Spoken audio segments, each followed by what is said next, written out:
Olá, eu sou o Eduardo Moreira, eu tenho um canal do YouTube, é muito fácil, é Eduardo Moreira. Mas eu queria convidar você para assistir esse vídeo aqui no 247. E é claro, se inscreva lá no meu canal e aqui também no 247. Olá, meus queridos amigos e amigas aqui do canal. Hoje um prazer de estar aqui com esse meu irmão. Meu querido irmão, Randolph, prazer e a amigo honra Randolph. é toda minha. E muito bacana, porque outro dia o Ciro veio aqui pra gente bater um papo. Aí a gente pegou, botou a câmera aqui, fez um bate-papo com esse fundo aqui, nesse canto da casa que eu tanto gosto, onde eu faço meu churrasquinho aqui. E foi um papo muito legal aí sobre juros, mercado financeiro, etc. E viralizou, né?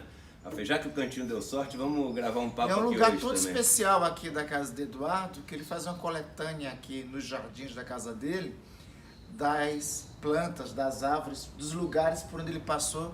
É verdade. E esse cara tem andado muito, viu? Tem andado muito colocando os pés no barro, que eu acho que é o que nós precisamos fazer. Não basta falar da pobreza, nós temos que sentir a pobreza. Para falar em nome dos pobres, tem que sentir a pobreza. E Eduardo tem prestado um serviço formidável para o Brasil. Valeu, meu irmão. Isso é uma coisa legal de vocês saberem.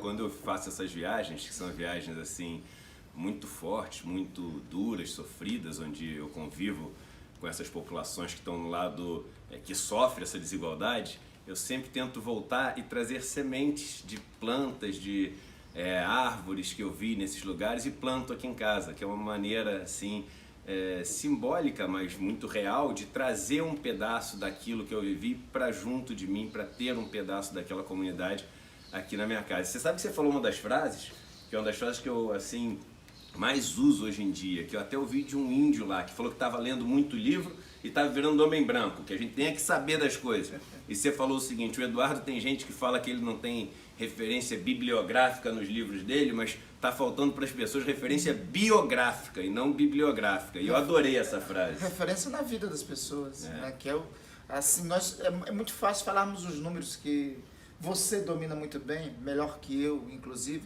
e transmite muito bem. É muito fácil falar que temos 12,5 milhões de desempregados. Outra coisa é ir lá sentir o que o desempregado está sentindo. Qual o rosto, né? Qual o nome dessa pessoa? O que ela qual sofre o nome da durante estatística? o dia? É isso aí. Qual o nome da estatística que está sendo exposta? Porque tem a turma que está, em especial no governo, no Ministério da Economia, só sabe falar de números, de estatísticas. Vamos fazer a reforma da Previdência para economizar 1 trilhão.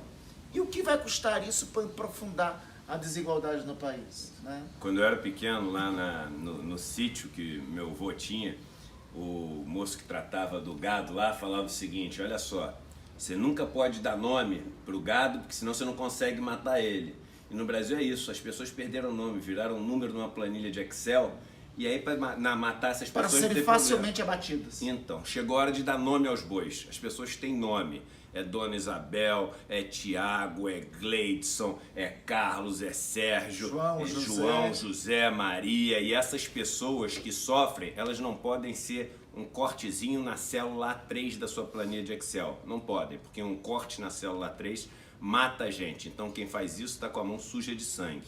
Mas eu queria falar já sobre economia, tem um artigo muito bom seu falando, que acho que saiu hoje ou ontem, né? Olha a honra, Eduardo Moreira, o melhor economista mais comprometido com os pobres desse país, dizendo que um artigo meu foi bom. É verdade, mas tá incrível. E ele fala sobre essa questão do que esse governo entregou até agora, né? Porque existia uma expectativa por uma parte da sociedade muito grande em cima desse governo, até por causa de toda a autoridade que foi vendida sobre o atual ministro da Economia, formado aqui, formado ali, experiência aqui e ali, o cara é milionário, então teve muito sucesso para ele, vai ter sucesso para o país.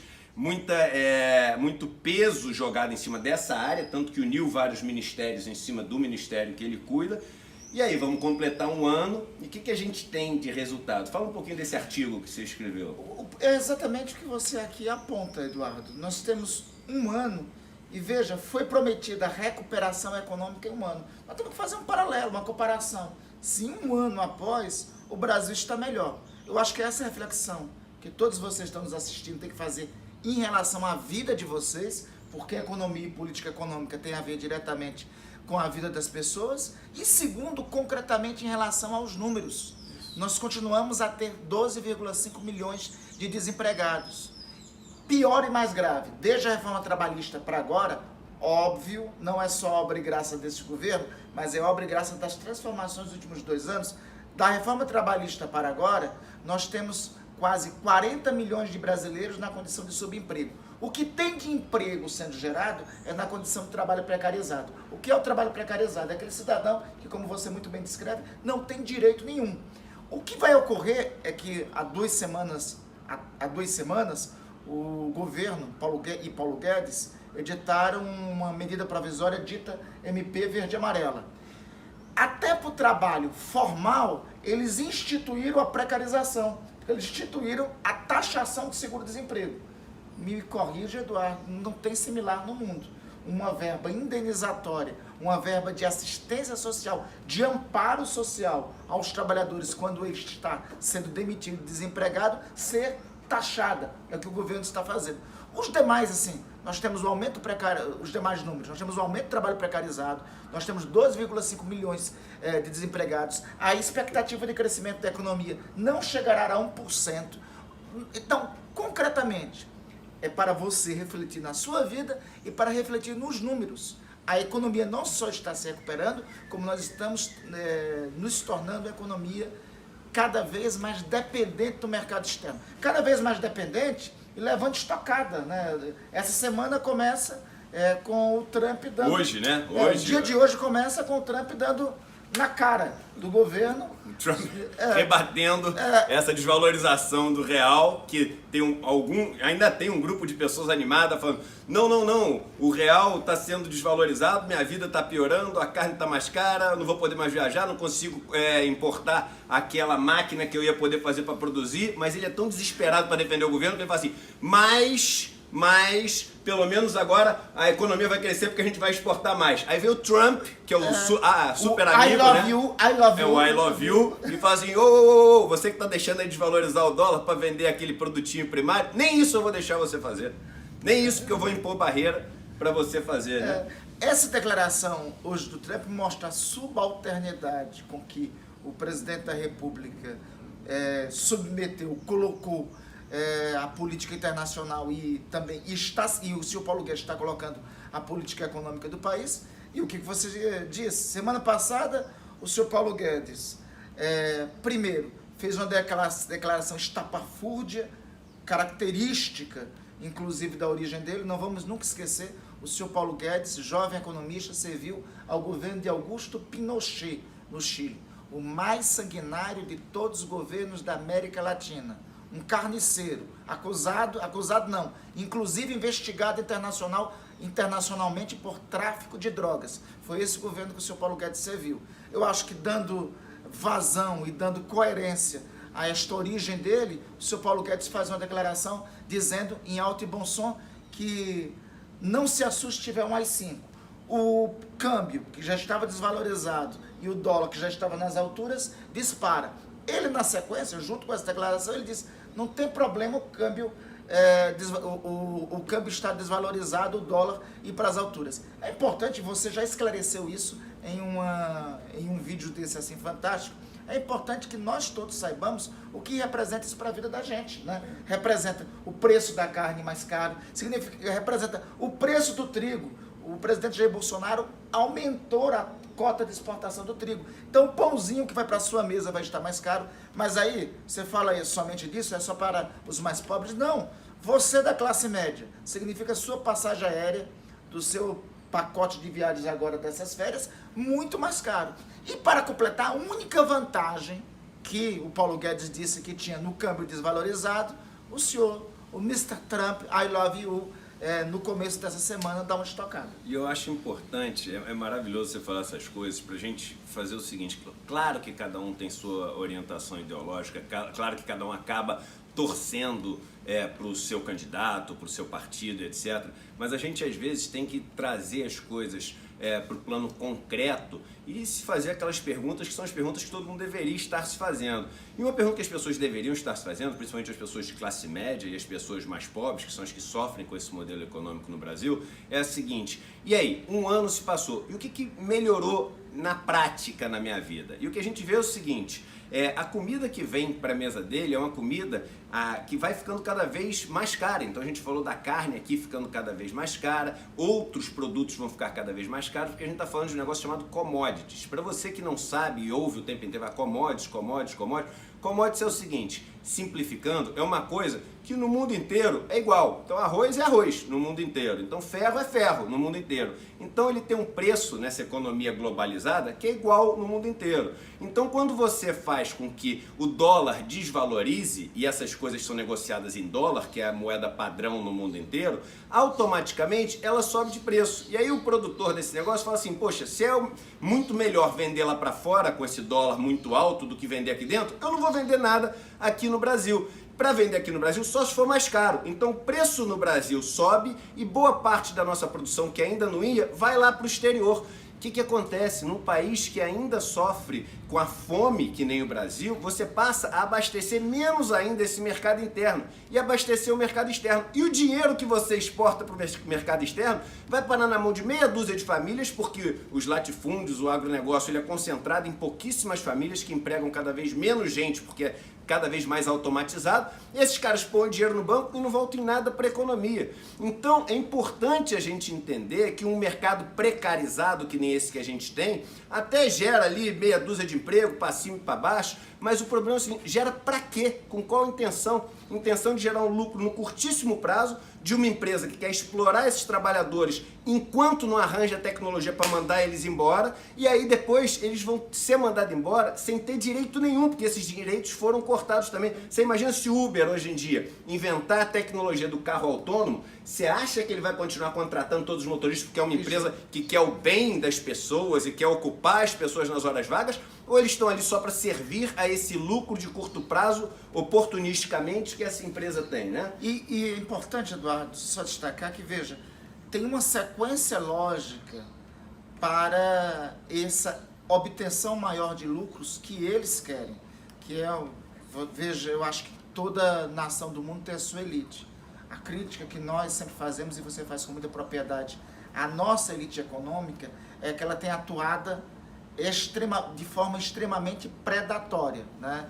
E uma das razões destas é a precarização que tem tido no trabalho nos últimos 2 anos. Veja, há 2 anos prometeram para nós que a geração de empregos ocorreria com a reforma trabalhista. Foi aprovada a reforma trabalhista, precarizou demais o trabalho, retirou vários direitos dos trabalhadores naquela reforma. Agora o governo de Bolsonaro quer fazer com a dita, que não pode nem ser chamada assim, eles batizaram de MP verde e amarela. Não pode ser verde e amarela, um MP tão cruel que tira tantos direitos dos trabalhadores. Essa tal MP verde e amarela, como nós já comentamos aqui, você já comentou certa vez também, ela, e inclusive teve um vídeo muito interessante entre mim e você, que foi gravado a partir de um vídeo seu, mas essa MP, primeiro, ela faz a taxação do seguro-desemprego. Não tem experiência igual em nenhum outro lugar. Depois, ela estabelece a institucionalização do trabalho aos domingos. Veja, você, principalmente os bancários, que tem a proteção de não trabalhar nos domingos, pode ser convocado, não é convidado, convocado pelo seu patrão para trabalhar aos domingos. Depois, essa medida provisória é uma coisa absurda. Ela estabelece que os fiscais do trabalho, ao encontrarem situações até análogas à escravidão em algum ambiente de trabalho, não pode fechar um estabelecimento dessa natureza. Tem que tomar medidas, abre aspas, pedagógicas, fecha aspas. Então imagine, na atual situação, você encontra um ambiente com situação análoga à escravidão, esta medida provisória impede que medidas drásticas por parte dos fiscais do trabalho sejam tomadas. E o governo do senhor Jair Bolsonaro / Paulo Guedes chama essa MP de verde e amarela. Não tem nada de verde e amarela. É uma MP que aprofunda a reforma trabalhista e terá uma consequência concreta. Precariza ainda mais a condição dos trabalhadores. mesmo precarizando, eles não estão conseguindo gerar empregos. E o emprego que está sendo gerado, ou que vai ser gerado, vai ser um emprego de um trabalhador que não terá, é o emprego do trabalhador contratado pós-reforma trabalhista, que não tem boa parte dos seus direitos, e ainda com isso que está nessa medida provisória, que, entre outras coisas, reduz a indenização do FGTS no momento da demissão dos trabalhadores. Então, é esse tipo de emprego, é esse tipo de geração de emprego que eles querem gerar. E é importante você entender uma coisa que eu sempre falo, que é o seguinte: dinheiro, ele não aparece em árvore, não surge do céu, ele, para estar num lugar, tem que sair de outro, né? E aí, quando você começa a ter investimento no país, tudo, você gera riqueza. Essa riqueza é representada pelo dinheiro que vai trocando de mão, mas no fundo sempre essa riqueza que pode ser gerada e trocar de mão. Quando você vem num país na situação que a gente tem no Brasil, alguém tem que dar esse passo inicial, ou seja, eu começo a gerar essa riqueza. E aí qual é a teoria, que é a teoria que embasa isso que o governo está fazendo? É o que as pessoas chamam de trickle-down economics. O que é trickle-down economics? Quer dizer o seguinte: olha só, vamos fazer os ricos, a gente sabe que os ricos desse país são muito mais ricos que os mais pobres, mas vamos fazer os ricos mais ricos ainda, muito ricos, porque eles vão ficar com tanto dinheiro que eles vão ficar tão gananciosos mais ainda, que vão querer ganhar mais dinheiro, aí eles vão começar a investir. Aí eles vão contratar mais 2 cozinheiros, mais 4 faxineiros, mas porque os empregos são assim que os ricos acabam contratando, mais 10 caras ali no chão de fábrica para poder enxugar o negócio da fábrica e montar o negócio ganhando um pouquinho, mas isso vai estimular a economia.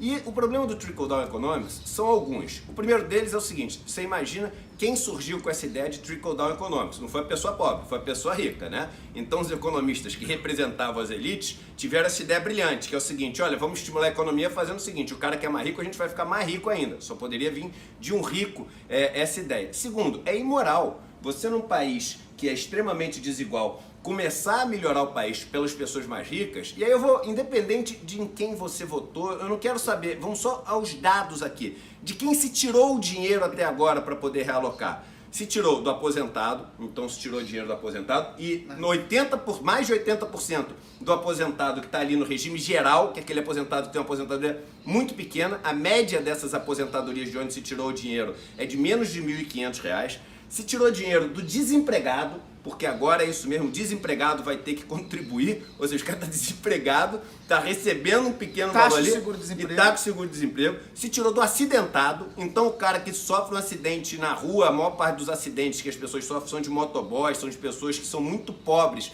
Esse cara não mais vai ter o mínimo seguro para poder, ali no curto prazo, na emergência, poder se cuidar. Se tirou desses direitos com a carteira verde e amarela que as pessoas vão ter, se tirou, é pobre, classe média, pobre, pequeno empresário, médio empresário, pobre. Aí eu vou te fazer uma outra pergunta: o que tirou dos banqueiros?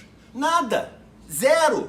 O lucro dos bancos acabou de ser reportado aqui, novamente, recorde da história dos 5 maiores bancos. Então quem diz que o governo não teve tempo de mostrar resultado, teve tempo de mostrar resultado, teve tempo de crescer 1/3 do que o FMI previa que ia ser o crescimento desse ano, fazer com que o lucro dos bancos fosse o maior da história, e todo o dinheiro que ele diz ter economizado, na verdade só tirou de um lugar para transferir para o outro, todo veio dos pobres e da classe média. Então isso, independente de quem você torce aí como time de futebol, é um fato, e a gente tem que estar atento para esse fato, porque eu vou te ser super sincero, a minha vida muda pouco com essa história toda. Eu estou lutando por você que muitas vezes tem raiva de mim, entendeu? Porque eu vejo de fora dessa Matrix, que é quase uma Matrix, a gente, pela televisão, pela propaganda, pela autoridade do cara, a gente acaba querendo acreditar numa coisa que não existe e acaba criando nossos carrascos de estimação.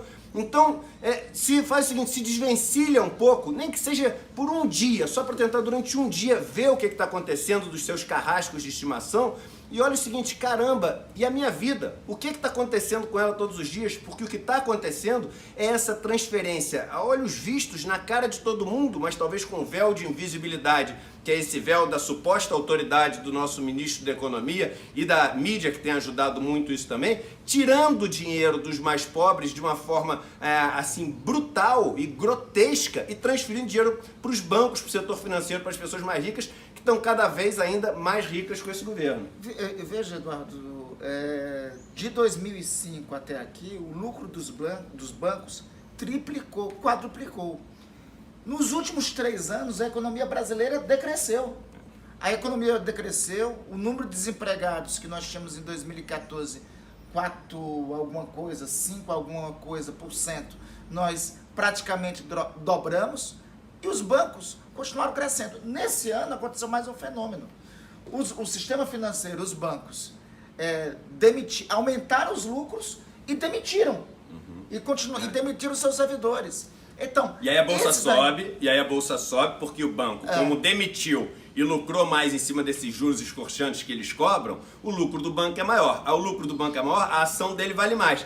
Aí a bolsa sobe, aí você ainda chega e fala o seguinte: olha como a economia está bem porque a bolsa subiu. Eu falo, meu amigo, você não está entendendo, ela subiu em cima de um lucro maior que empobrece você e nem ação você tem para estar comemorando isso. Então vamos racionalizar um pouco o negócio, tirar um pouco da emoção, porque senão você vai estar jogando fogo na fogueira que te queima. Eduardo, só assim, vejam só vocês, só um dado.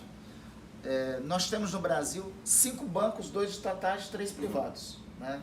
Nos Estados Unidos, que você teve lá... É da ordem de milhares isso. Pois é. Então, alguma coisa está errada em um país que é uma das 8 economias do mundo, a 4ª geografia do planeta, e somente tem 5 bancos, 3 bancos privados e os 2 estatais. Os caras que saem dos estatais vão prestar serviços nos bancos privados. E tem muita coisa.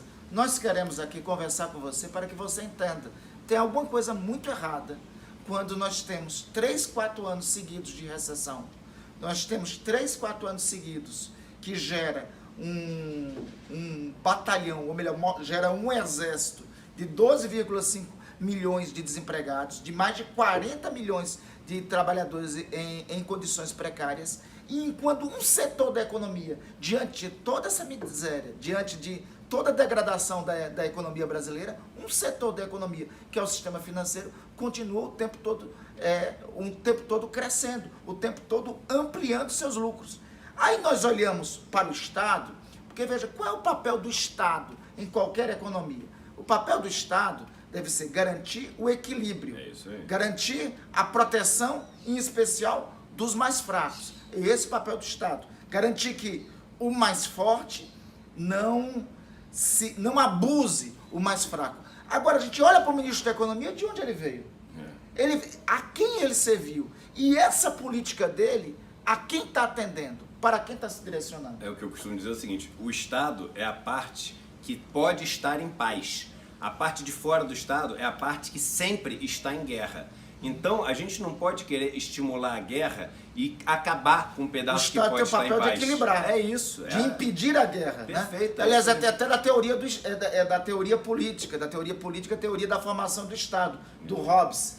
Eu ainda tenho uma crítica ao Hobbes, porque o Hobbes falava o seguinte, que o contrato social, que são essas leis todas que a gente coloca para uma nação funcionar, ele falava que as leis, elas garantiam a paz. Eu falo que é o seguinte: ô Hobbes, você não está me ouvindo aí porque você já foi há algum tempo, e Deus o tenha, porque foi um grande filósofo, teve grandes ideias, mas as leis, o contrato social, ele regula a guerra.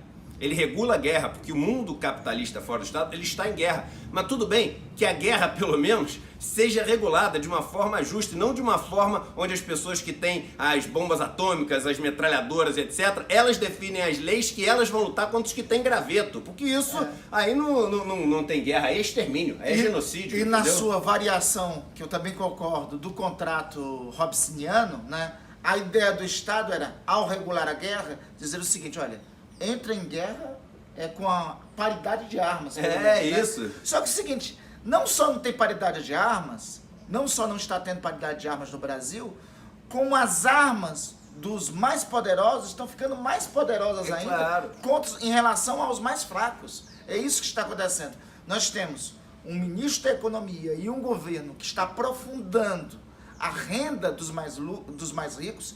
Veja, o governo começou no dia 1º de janeiro desse ano. Eu pergunto para você que está nos assistindo, eu lá no Congresso ainda não vi uma medida proposta em favor da tributação dos mais ricos. Mas já debatemos um conjunto de medidas para penalizar cada vez mais os mais É pobres. o trickle-down economics. E aí, gente, eu acho que as coisas têm que ter limite. Tem muita gente que pergunta, onde é que você estava nos governos anteriores de esquerda que você não criticava nada? Você quer saber onde eu estava? Eu estava no mercado financeiro. Eu estava ficando rico, porque eu vivia nesse mercado de bancos, etc, não sei o que, não conseguia ver esse sistema, estava com aquela lavagem cerebral, querendo cada vez ganhar mais, até que a vida me deu alguns choques de realidade e eu consegui ver esse sistema todo e ainda saí na época dos governos de esquerda e comecei a bater de frente, porque essa minha luta contra o sistema financeiro já é uma luta hoje em dia de pelo menos uns 5 anos assim. Então a crítica que eu tenho é o sistema antes de ser as pessoas. E sabe por que é antes de ser as pessoas? Porque se você tira as pessoas da posição delas, vem outras que vão substituir, porque o sistema faz com que esses postos existam para que essas pessoas comandem essa máquina de desigualdade. E é contra essa máquina que é minha luta. Porque se a gente não desarmar essa máquina, isso vai continuar acontecendo. E aí, a gente não pode aceitar não só a manutenção dessa máquina, como um governo que acha que essa boa vontade, essa torcida de time não tem limite e coloca um ministro de educação que nunca mexeu com nada disso na vida e quer destruir a educação. Um ministro da cultura que não entende nada do que é cultura popular, que tem uma raiva dentro dele, que xinga a maior dama do teatro brasileiro, que ofende grandes nomes que a gente tem na nossa cultura e que quer destruir o pouco que sobrou daquilo que forma uma nação, que a cultura, os Estados Unidos sabem muito bem disso, a cultura tem um poder enorme, chamado de o poder suave, né, que é o poder da cultura. Você tem um ministro do meio ambiente que odeia o meio ambiente, um cara que vive para destruir o meio ambiente, comandando o meio ambiente. Você tem um ministro da pesca que não entende nada não é ministro, é secretário da pesca hoje em dia, que não entende nada de pesca. Você tem o presidente da Fundação Palmares que é racista. E é importante se destacar, porque é recente a declaração do presidente da Fundação Palmares. Eu nunca imaginei que fosse ouvir alguém no Brasil dizer que a escravidão foi benéfica aos negros. Senhores, senhoras, a escravidão foi o crime mais abominável da história humana.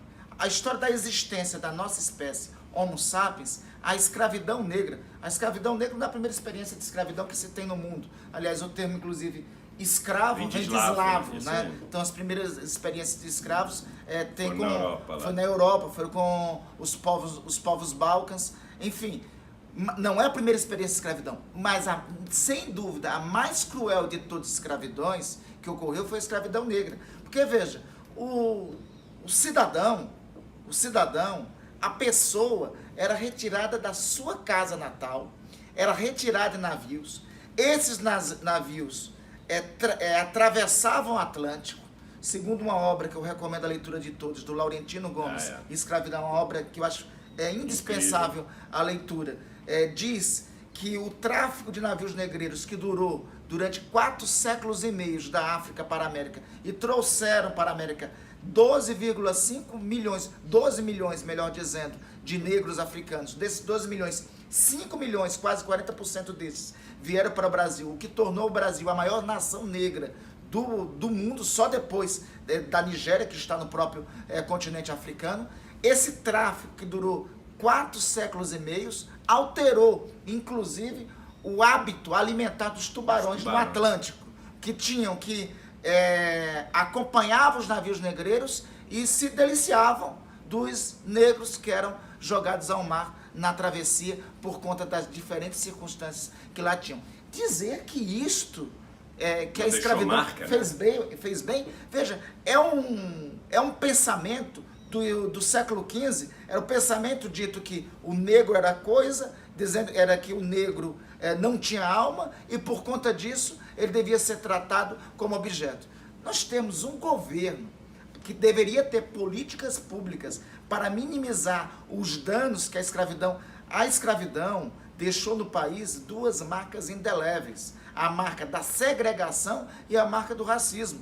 O que aconteceu agora esse final de semana aqui em São Paulo, né, na periferia de São Paulo, em Paraisópolis, é uma dessas marcas, é um desses traços segregacionismos. Negros confinados nos bairros periféricos das grandes cidades que são vítimas de violências desse tipo, né? Isso são marcas que foram deixadas. Então nós temos, como você disse, uma ministra da mulher que é machista, um presidente da Fundação Palmares que é racista, um ministro da Economia que aprofunda as desigualdades. Você você com muita autoridade falou numa palestra sua certa vez, a ideia da economia é promover a igualdade, né? A ideia é essa.